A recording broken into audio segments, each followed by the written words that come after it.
Hello everyone, thanks for being here at Cabin Fever Crochet with me, Helene. Today I just want to do a quick video showing how I work my foundation double crochet.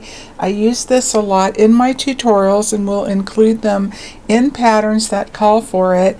And so this way you will have a separate video that you can just pop on and come to if you are new to crochet or new to working this beginning foundation stitch.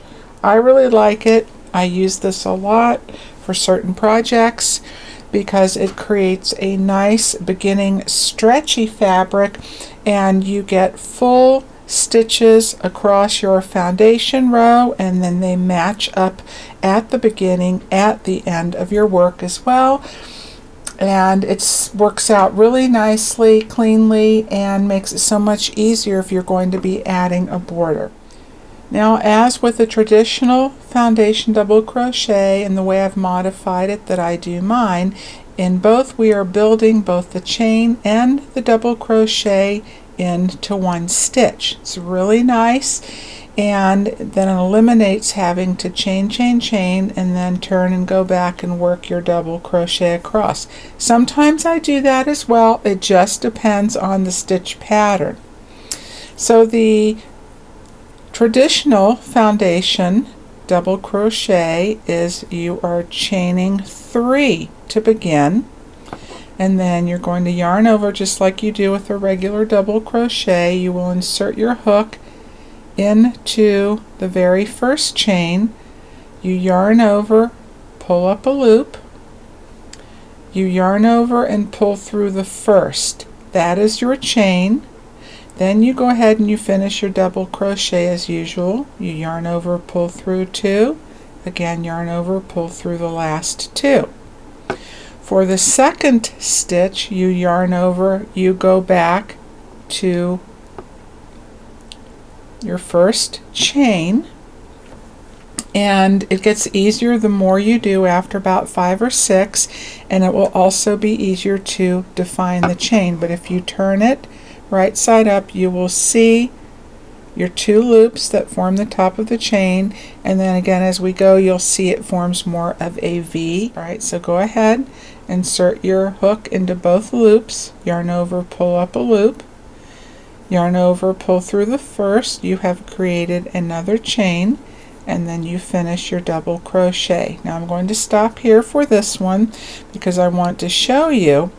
Now the whole purpose to me in doing this is that you get full size stitches all the way across, but when you chain 3 to begin, you still wind up with not a full stitch because they are chains just as you do when you chain 3 and turn. But what I do oftentimes is I will chain 2 instead.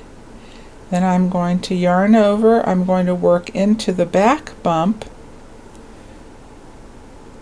yarn over and pull up a loop, and then as we do with the traditional, you just go ahead and carry on with the same. You yarn over and pull through the first to make your first chain, then you yarn over, pull through 2, yarn over, pull through 2, and I do not count those first 2 chains.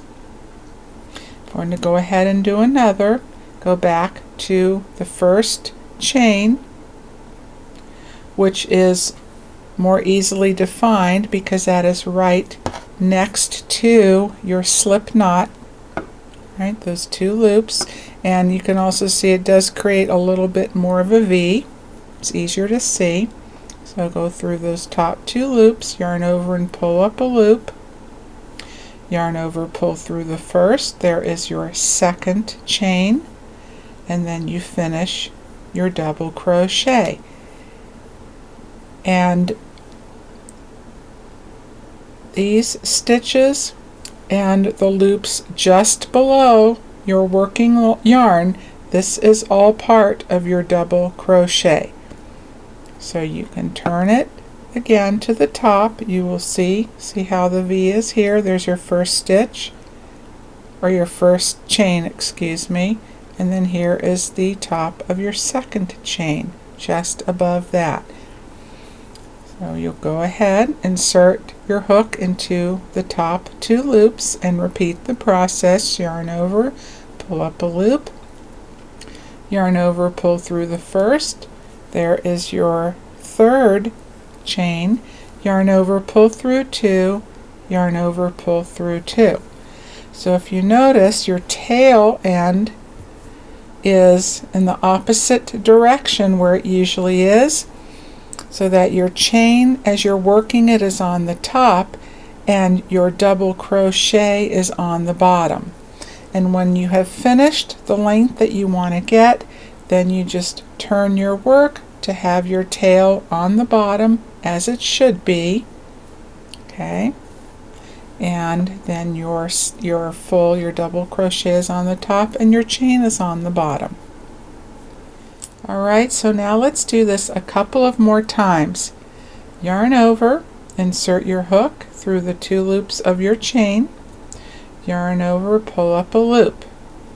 You have your 3 loops on the hook, yarn over, pull through the first, there's the 4th chain, yarn over, pull through 2, yarn over, pull through the last 2, and again yarn over, insert your hook into the chain, yarn over, pull up a loop, yarn over, pull through 1, another chain made, yarn over, pull through 2, yarn over and through the last 2, and that is all you do over and over and over again.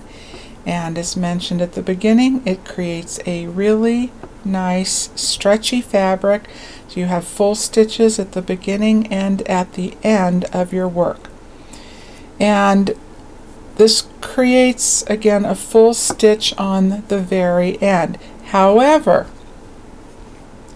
you do have, see, as I said, I don't count these 2 chains, so I work as I'm crocheting into the top of the first full stitch, the double crochet.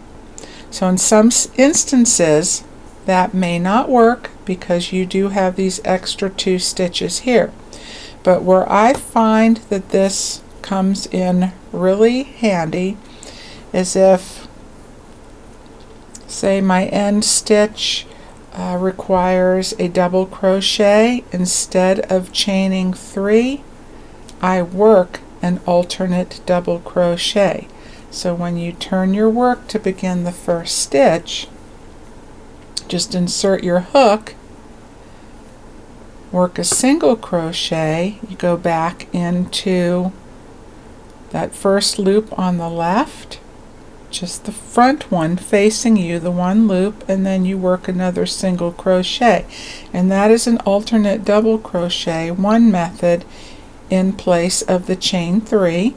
And then you just go ahead and you do your double crochets all the way across as usual. Okay, and then into the last.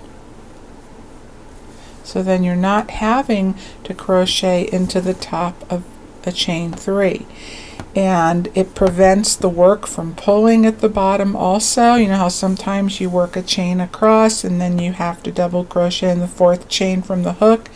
That very beginning stitch also tends to pull and have a little curve to it too. It seems like no matter what, even if I go up a hook size for that beginning chain. Alright, so again, now you just turn your work from right to left.